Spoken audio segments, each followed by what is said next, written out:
इस वक्त हमें ज्वाइन कर चुके हैं हारून शरीफ, साबिक वजीर मुमलिकत बराए इन्वेस्टमेंट। बहुत शुक्रिया हारून साहब, आपने अब तक कीमती वक्त दिया। बजट सर पर है, क्या एक्सपेक्टेशन है आपकी? बजट होगा क्योंकि हुकूमत के जो अहदाफ हैं वो चैलेंजिंग है जी। IMF जो है एक बड़ा बजटरी खसारा एक्सपेक्ट कर रहा है, 10% या उससे ज्यादा। तो या तो अखराजात कम करने पड़ेंगे, टैक्सेस डेफिनेटली बढ़ाने पड़ेंगे। इसके अलावा जो आपके डेवलपमेंट की स्पेंडिंग है उसके ऊपर प्रेशर कायम रहेगा।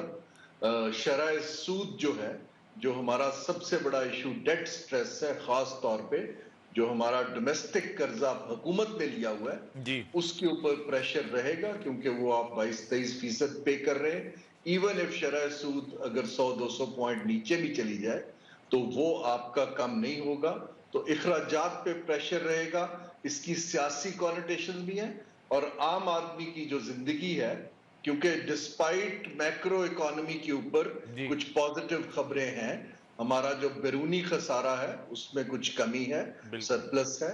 इसके अलावा जो हमारी इन्फ्लेशन है वो ग्रेजुअली स्टेबलाइज हो रही है, लेकिन ये स्टेबलाइजेशन के इंडिकेटर्स हैं, ये ग्रोथ या इकोनॉमिक अपॉर्चुनिटीज क्रिएट करना या जॉब क्रिएशन के इंडिकेटर्स अभी नहीं है।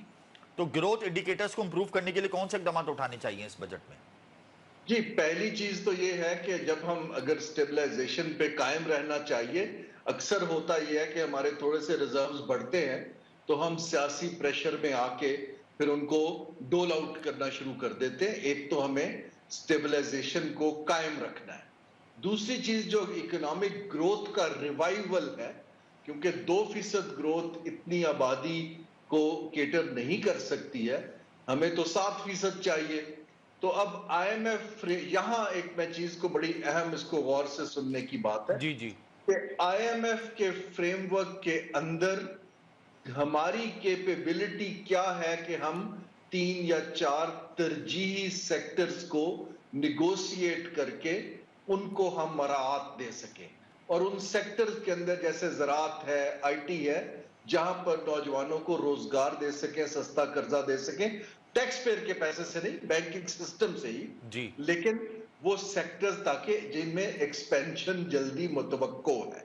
अब ये अगर तो IMF का स्टैंडर्ड पैकेज ले लिया तो वो इसको डिस्टॉर्शन देखेंगे, लेकिन अगर हमने होमवर्क करके एविडेंस बेस्ड टेबल पे रखा कि पाकिस्तान की इकोनॉमिक ग्रोथ के रिवाइवल के लिए ये एसेंशियल है, तो IMF के अंदर गुंजाइश पैदा की जा सकती है। आपको लगता है हम अच्छा होमवर्क करते हैं? हम होमवर्क ही नहीं करते हैं जी। अच्छा, हम होमवर्क ही नहीं करते, तो फिर तो जो IMF कहेगा हमने वो करना है सिर्फ। जी, ये हमारा जो पास्ट है वो तो यही है कि हम ऐसे वक्त में निगोशिएट करते हैं जब हमारी बार्गेनिंग पावर 0 हो चुकी होती है, हमें डेस्परेशन होती है पैसा लेने की जी। तो हम फिर जो कुछ रखा जाता है उसी पैरामीटर के अंदर निगोशिएट करते हैं।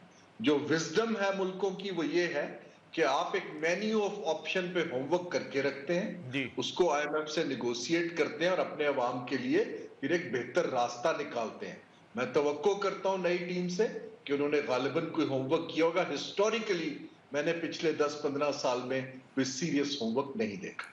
होमवर्क नहीं देखा आपने माजी में। अच्छा ये बताएं हारून साहब, IMF तो डू मोर का मुतालबा करे जा रहा है मुस्तकिल। हम देख रहे हैं कि वो कह रहे हैं कि टैक्स GDP को इंक्रीज करें, करना चाहिए टैक्स GDP को इंक्रीज, नॉन फाइलर्स को डिमोटिवेट करना चाहिए, फाइलर को प्रमोट करना चाहिए। अब आइंदा आने वाले दिनों में, यानी आइंदा बजट में अगर सैलरीड क्लास पे मजीद टैक्सेस लग जाता है, रियल एस्टेट सेक्टर पे टैक्स लग जाता है, आप समझते हैं कि हम इतने टैक्स लगाने के बाद सर्वाइव कर सकेंगे?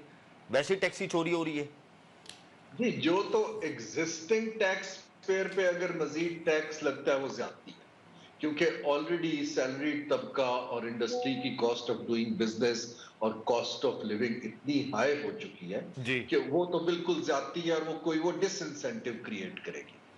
बहुत से सेक्टर्स जिनको हमने फ्री छोड़ा हुआ है बहुत सालों से, कंस्टिट्यूएंसी की वजह से या पॉलिटिकल पेटनेज की वजह से, उनको बिल्कुल टैक्स नेट में आना चाहिए। ज़राअत को भी आना चाहिए, रियल एस्टेट को भी आना चाहिए, ट्रेडर्स को भी आना चाहिए। लेकिन आया हमारे पास कोई फ्रेमवर्क है कि हम कोर्शन का टूल यूज करके करेंगे?